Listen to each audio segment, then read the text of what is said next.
It originates from a Patricia Highsmith novel called The Price of Salt originally, and then renamed Carol, about following the lives of two women, but really seen through the prism of the eyes of a young woman called Therese, who in the book is a set designer, who has a relationship with a young man, but is in the process of finding out who she is, really, and trusting her own feelings, and sort of idolises and then falls in love with a woman called Carol Aird, who I play, who's in the process of getting divorced, has a young child, and obviously because it's set in the 50s, it's incredibly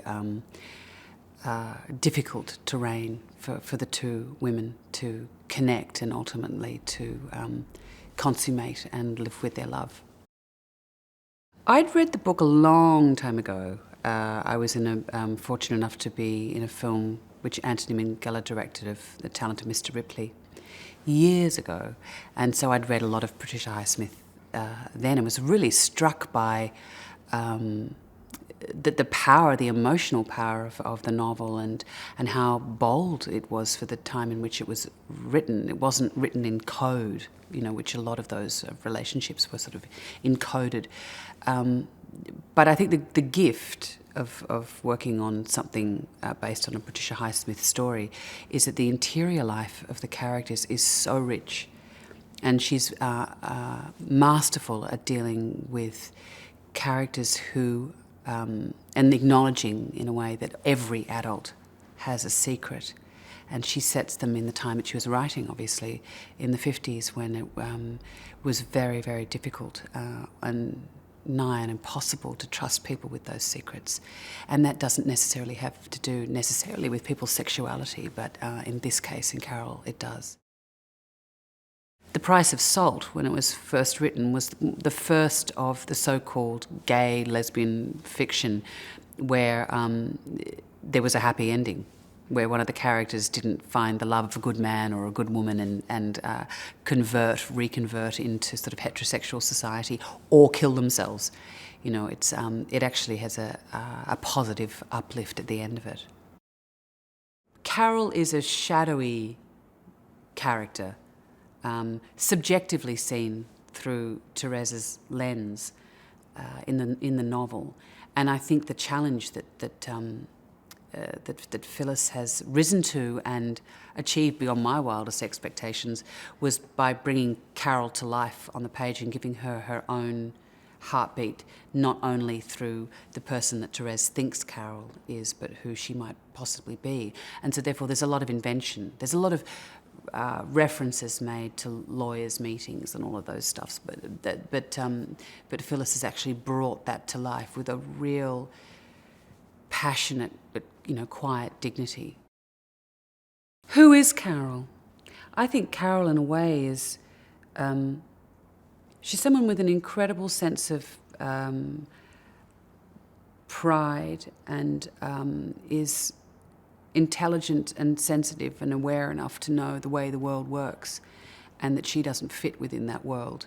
But I think she thinks she's found a way to operate that's intensely lonely, I think.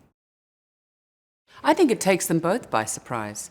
There's a line or a description in the novel that Therese says is that she feels that her feelings for Carol are what she would have thought she'd characterise as being love.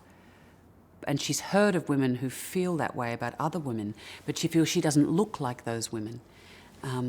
Whatever that may be. She doesn't fit neither of them fit neatly into a niche or a movement or a social circle or in that time an underground movement, because of course those bars existed. The literature, the magazines, those connections absolutely existed. They always have, but it was a subculture, and so they didn't.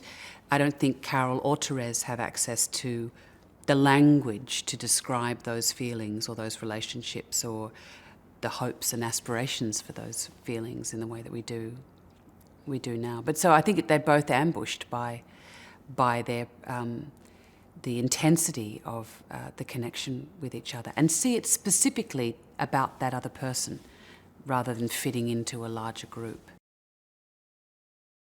She's fantastic. I mean, we'd both worked with David Fincher and Steven Soderbergh and had fantastic experiences, and I knew how much both those men, who I intensely respect and adore Rooney, so I knew it was going to be great. But just how great and how open and how free and how she's just not fazed by anything, and really even, in terms of her temperament on set, but then where she can go, emotionally and physically and psychologically. It's sort of that it really belies that ability. We'd actually done a couple of days together on a Terrence Malick film in Austin 2 years ago, a year ago. So that was great. This is a very different endeavour. He's gorgeous and so funny and so generous. And he's a modern man, but he looks he's such a man. Not a lot of men in cinema, but he's a man, and one with such heart, and he, and is not so full of ego that he can't be broken or fragile or full of shame. All of those things which Harge is, experiencing. So it's great to work with him again for a longer period. He loves Carol deeply and Carol loves him deeply, but it just hasn't worked. And he's trying to put Band-Aids on it so that he doesn't have to lose face with his family or lose face with himself or lose face at work. And they're all very human, relatable, understandable feelings that he's experiencing.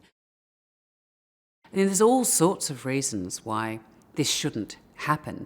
And Carol, she's had a child, she's been in a relationship, she's been out of a relationship, she's had fallen in love with a woman. I mean, she's had many, many experiences that Therese, simply by the product of her age and her own environment, hasn't been through. So I think that Carol thinks it's if I fall headlong into this, I'm going to be falling in a different way than a girl who's much younger than me. Because when you fall in love for the second time, and perhaps more profoundly the second time, you know what you're risking, and so therefore you know what you're in danger of losing. And I think that there's a kind of a melancholy, a wistfulness, a different sense of apprehension that Therese just doesn't have or understand. But perhaps by the end of the film, she understands that loss, and which makes the potential of their love in the future, I think, even richer. What seems a ridiculous and obvious thing to say about a filmmaker, but he's so intensely visual, and the references that he brought to bear on this. I mean, he's made films about sort of people who are on the outside or people who think differently to the mainstream in one way or another, but he's treading visual terrain here that I've never seen him tread. It's so a whole lot of reflections. So you see the characters actually often recede within the reflection of the society in which they're inhabiting, the taxis going by, the cabs, the passers-by. So it's a very subtle, delicate aesthetic that he's working with. But he's so buoyant and so full of feeling and good humour and generous to a fault, to everyone on set. He's so wonderful to work with.